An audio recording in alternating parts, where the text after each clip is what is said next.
Yes, now, ladies and gentlemen, welcome back to the Thomas Rants YouTube channel. Let's talk Friday Night SmackDown. An interesting one, an eventful one. Quite happy with it. I mean, I do say SmackDown is the A show right now. It just absolutely is. That stinker of a Monday Night Raw, that disappointing NXT, and a fairly decent SmackDown. So, it just shows. I mean, to open up the show, immediately making the internet wrestling community happy, immediately making everyone else happy, with JEY getting taken out, put in an ambulance, mystery attacker. We don't know who, but regardless, we don't care, because now he's not in the chamber, like he wasn't supposed to be in the first place, and like nobody wanted him to be in the first place. We all know it happened in the spur of the moment, because Bronson got injured in the match. We're aware of that. So I respect WWE for changing it. And then, throughout the night, the Vision showed up, ironically, conveniently, and Paul Heyman tried to bog him and Nicholls to get Logan Paul in the chamber. And Nicholls said he'll talk about it, whatever. Jacob Fatu, who went away with JEY in the ambulance and then came back and was saying the same thing, saying, look, Nick, I think me and Drew have our problems. I think I was screwed in my match, in the qualifier match. I think you should put me in that space. And that's when Nick decided, you know what? Logan Paul, Jacob Fatu, the winner, goes into the chamber. And I'm a fan of this match. I absolutely am. Am I a fan of who won? No. Because, of course, Logan Paul won. Of course. Why wouldn't you? You could have Jacob Fatu, right? A veteran wrestler who's great in the ring. Mixes well with all them other wrestlers. You could have him in the chamber, right? And make another maybe possible winner. But no, put Logan Paul in there. Put Logan Paul in there. It's fine. Keep giving Logan Paul all the moments. I know the guy's decent in the ring, but he isn't on the level of the other wrestlers. And it's just fact. If you think he's better, you're wrong. Objectively, right? And it's fine. He's doing good. They're doing good work. He's showing up every week. He's in a faction. He's got Paul Heyman. He's got other people to bounce off. I respect the progress. I just don't think he's the right guy to go in there. Now, obviously, they wanted a member of the Vision. Seth got injured. Bron took his place. Bron got injured. Bronson took his place. Bronson's now injured. Logan's the next one. So, they did that. But, to be fair, it wasn't without any shenanigans. Drew McIntyre did cost Jacob the match, hitting him with the title off of a distraction. And that's going to build up the feud later down the line for Drew and Jacob. It's not at WrestleMania. Maybe in between. They might have a match in between. God knows, but I'm just waiting for, like, all these big matches to happen. And as for the distraction, it was the Masked Man again, except it was not the Masked Man, it was just a Masked Man. A one planted there, either by the Vision or by Drew McIntyre, to cause a distraction, to distract the referee and all the officials, because Logan Paul managed to unmask him, and it was just some random guy. We're like, who the hell is you? Don't worry, he's not the real Masked Man. You could tell that because he had his sleeves rolled up, he was moving different. He honestly, at first, he looked like Johnny Gargano. I was like, jeez, damn. Talking to Johnny Gargano, still being depressed, while all the other wrestlers were trying to promote this box Elimination Chamber and watching it on ESPN. Johnny Gargano and Candice LeRae came along. Johnny Gargano's still depressed, but obviously Candice had a match with Jordan Grace. So Johnny had to come out with that, and Johnny actually started walking, he started moving, but he didn't lift his head up. He was depressed, and then he lay on the announce table the whole time Candice was having this match, and she was doing decent. She was actually dominating Jordan Grace, so you can respect it. But eventually he just had enough, and he just walked out, and Candice is like, where the fuck you going? You're my husband. You're supposed to be ringside with me. Where are you going? Obviously, this cost Candice LeRae the match, which is funny because I don't think Candice needs to have a match cost to lose to Jordan Grace, but it is what it is. God knows where they're going with it, because Jade's probably balancing so many other shit right now, like all the other women in the roster, basically, B-Fab and Michin still want a piece of her for whatever reason. She wants a piece of Raquel Rodriguez, who's going to be in the chamber. She, chatted with Charlotte, Alexa, Kiana, and Julia, who kind of having an argument after the women's tag team title match, because Charlotte's feeling down, because Nia Jax and Lash Legend just won the women's tag team titles. Yeah, you heard me right. Just won the women's tag team titles. Normally, I'm not mad about it, right? Because it's Lash Legend, Nia Jax. It makes sense as a tag team. They've been doing decent work as a tag team. And with a title like that, especially tag titles, you kind of do need to keep them hot, right? So floating them about's not too bad. But I'm just so shocked because, like, I thought maybe, like, they were going into Mania as tag team champions. I thought maybe the Bella Twins were going to be the ones to take it off them.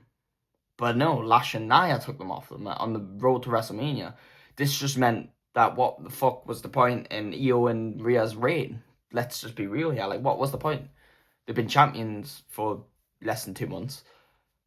And then they've just lost them to Nia and Lash. Does this mean Rhea's going to win the chamber? Because I'll be pissed. I'll be pissed. I do not want to see Rhea Ripley win that chamber. I'll be so mad. So mad.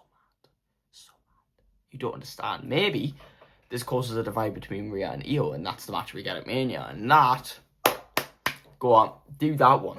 Do that one. I'll be happy with that one. You know, I'll be happy with that one. As for the tag team, well, the men's tag team titles, well, the leader of the tag team champions of the MFTs, Solo Sikoa, had a match with Uncle Howdy. No Wyatt Six ringside, no MFT ringside. The winner got the lantern, because obviously we know the lantern means a lot to the Wyatt name, and Solo's been robbing it, and he thinks that takes away all that powers and all this sort of stuff. Ironic, because Uncle Howdy won the match. Fair play. Pinning Solo. Fair play. They were playing off a hand injury and whatnot, but after Uncle Howdy just got pinned clean off Tama Tonga a couple of weeks ago, I can respect it. Put some respect on his name. And he was about to get his lantern back, and then he got a big boot from Tama Tonga, and they all ran off with the lantern. Solo Sikoa goes to Nicholls later on, even though he lost the match and still walked away with the lantern. Felt that he was disrespected, and the MFTs were disrespected by Wyatt Six. And Nicholls pointed out to him, no, they won, and you walked away with the lantern, so maybe I should punish you.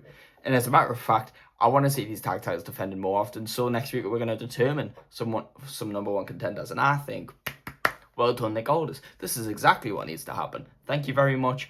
Let's make it happen. We also had Obafemi and The Miz. Same kind of shtick we did with Kit Wilson, where, you know, before the match started, Miz rolled out the ring, tried to convince him on the microphone, and then eventually Obafemi just beat the fuck out of him and beat him in a couple of seconds. With Kit Wilson, I get it, because he was a tag team wrestler who's not really achieved much, and he just went solo. But The Miz, two-time world champion, two-time Grand Slam champion, winner of a main event at WrestleMania, and you're squashing him like that. I know you try to build Obafemi, but fuck me. Damn. That's rough. that is rough. We also had a match between Tiffany Stratton and Kairi Sane. You know, Tiffany was meant to have a match with Asuka, because they just had a little spat backstage, and they're both going to be in the chamber. Asuka pulls a classic heel move and goes, nah, I'm resting for chamber, you can fight Kairi Sane. It was a decent match. And Kairi Sane, again, was dominating Tiffany Stratton. And I'm just thinking, what on earth's going on tonight? Candice LeRae dominating Jordan Grace, Kairi Sane dominating Tiffany Stratton. There's something in the water, clearly. Tiffany Stratton ended up getting the win anyway, and the whole time Chelsea was at ringside on commentary. And obviously we know Tiffany beat Alba Fire a couple weeks ago. There's a bit of a thing going on between Chelsea and Tiffany, but I don't know how far that's going to go, because it's not going to stretch all the way to Mania, and it's not going to happen for a non-title match. That just made me think, maybe what if Chelsea Green chases that United States title again, wins that United States title again, takes it to Mania to defend against Tiffany Stratton, and Tiffany Stratton wins it at Mania, and Tiffany Stratton goes on a bit of a US title run. I think that would be pretty good for both the US title division and Tiffany Stratton, because Tiffany Stratton has been world champion for most of her time on the main roster, and while not being world champion, we are scared that she might go stale. So having a mid-card title might keep her active. She might start the Women's US Open Challenge, and obviously a big star like that will do bits for the Women's United States title division. Look what Becky Lynch did for the IC title division. And talking of US Open Challenges, Carmelo Hayes had one. It's back after about, I want to say 3 weeks. I mean, last week he was in Chamber Qualifier. The week before that, it was 5-on-5. So it's been 3 weeks, right? And who answered that challenge? None other than Matt Cardona. I can't complain. He did want to, give it to Ilya Dragunov, because he was meant to get it a couple of weeks ago, and he never got it because of the 5-on-5. And then Ilya turned around and said, no, I've not earned it. I lost to Tama Tonga. I lost on the 5-on-5. I lost in the Chamber Qualifier. I've not been winning. I don't deserve the opportunity. Incredibly humble, we'll get it. Get over yourself, mate. Right? It is what it is. Matt Cardona answered. Pretty happy with it. Bit of a slow match, but in the end, Carmelo Hayes got the win. Can't complain. I'm just praying with all my soul that we get Carmelo Hayes, Trick Williams at WrestleMania. for the United States title. I don't care who wins. I'd prefer Carmelo Hayes because in their feud in NXT, Trick Williams got the win, so I'd prefer Carmelo Hayes. But it wouldn't make sense because Carmelo's already the champion. Trick Williams is over as fuck. And speaking of Trick Williams being over as fuck, right? Obviously, when this thing happened with Jey Uso getting injured, Drew McIntyre immediately cuts everyone short, comes out the crowd, cutting his promo. Nicholls comes out, immediately assumes it's Drew McIntyre and tries to get him removed. I'm bored of everyone trying to remove Drew McIntyre from the building as if he's not the WWE champion. Cody Rhodes comes out to call him out and said, you know, your whole title reign, you've done nothing but run like a little bitch. That's when Randy Orton comes out and talks his shit for the promo. And then it's Trick Williams, who is over as fuck. Man, it's great because when Oba finally was out, the whole crowd was screaming Oba. It's amazing how over Oba, Trick, and Javon are. I mean, Javon not so much, but still, people like he's been featured every week on Monday Night Raw, and now on SmackDown, and everyone's loving it. Do you know what I mean? And Trick and Oba are like the loudest pops of the night. You can't help but smile. Do you know what I mean? And Javon and LA Knight came out, and then obviously with Trick being so far the only heel in that situation. I mean, Drew was there, but he was up in the crowd, and he's not in the chamber anyway. LA Knight naturally started scrapping him and ran out of the building, which is weird because you'd think that would be made into a matchup, but it never was. Okay. And then maybe they're just scared of someone else getting injured. And we still had this bit of a face-off between Randy and Cody, but then Randy hit an RKO on Javon Evans because Javon Evans said he's coming for Randy Orton's record. What record, you ask? Youngest world champion of all time. Do you remember that when Randy Orton didn't win, but was presented with the world title? He was the youngest world champion of all time. Javon Evans, if he won the chamber and then went to WrestleMania and won that title, would be the youngest world champion of all time. I think Randy Orton was 24. Javon is not even 22 yet, so I think by Mania he'll probably be 22. I feel like the guy's been 21 for ages. So he hit an RKO on Javon Evans and had that stare off with Cody Rhodes, and I just really want that match so bad for Mania. I do just want Cody Rhodes and Randy Orton, like, give it to me. None of them need the title. None of them need that match at Mania. We've seen Cody in the main event of Mania the last few years. We don't need it again. Randy would be cool, but I just don't see them doing it. If you ask me, I've got no clue who the winner of the chamber is besides Cody Rhodes, but I just think that's a lazy option. But it is what it is. LA Knight could surprise me here. And apart from that, I mean, it was just at the end of the show, Aleister Black just trying to get in the head of Randy Orton, trying to pull out that Viper, and Randy saying, you know what, the voices are there, and I can't pull a switch at any time, so after Chamber, maybe I might come for you. And there's a potential here that maybe Aleister and Randy goes through into Mania, which I don't want, because I want Randy and Cody, and we've just seen Aleister and Randy, and Aleister's already beat him, but obviously Randy realistically should have won. Plus, that would be annoying, because when Randy had no opponent, we needed a surprise opponent last year, and WWE went with, let's get a cheap pop and bring Joe Hendry out here and beat him in 2 seconds, even though he's a world champion. I think a lot of people were wanting Rusev or Aleister Black, because both were rumoured to return, but hadn't returned yet. And then they both returned right after Mania, so I felt like Aleister Black would have made a lot of sense back then, and they didn't do it. So I don't want to see them do it this year, because less feel this year, do you know what I mean? It's the Cody Rhodes match I want. But that's my opinions on Friday Night SmackDown. Pretty decent episode. Have I got many complaints? Yeah, I would have preferred Jacob Fatu over Logan Paul, but it's not the worst option, you know?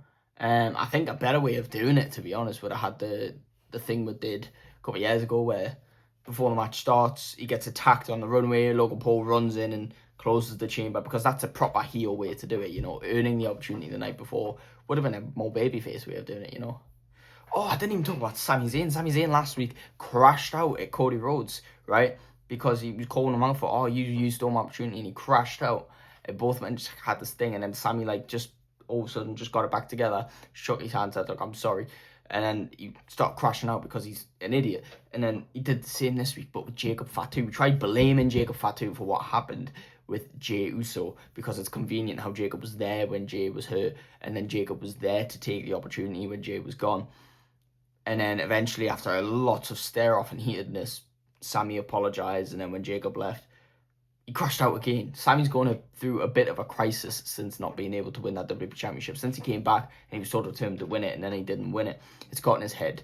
He's took it out on everybody else, and he started judging everyone else's character. And I'm wondering if we're getting a bit of a Sami Zayn heel turn. And I'm wondering where it's going to take and what's going to happen at Mania. This is the interesting thing, you see, because between January and April, everything's just about Mania. Everything just feels like WrestleMania, you know? So, yeah, very decent episode of SmackDown. I'm not too happy with the way they changed the women's tag team titles. Not mad at it, because, yeah, you should put the tag team titles on them too, but felt like out of nowhere. Felt like the wrong time, especially this close to Mania, but it is what it is. Apart from that, I'm happy, you know? Thank you for watching. Like and subscribe. Let me know what you thought in the comments below. And tune in later for my Elimination Chamber predictions. Thank you for watching and goodbye.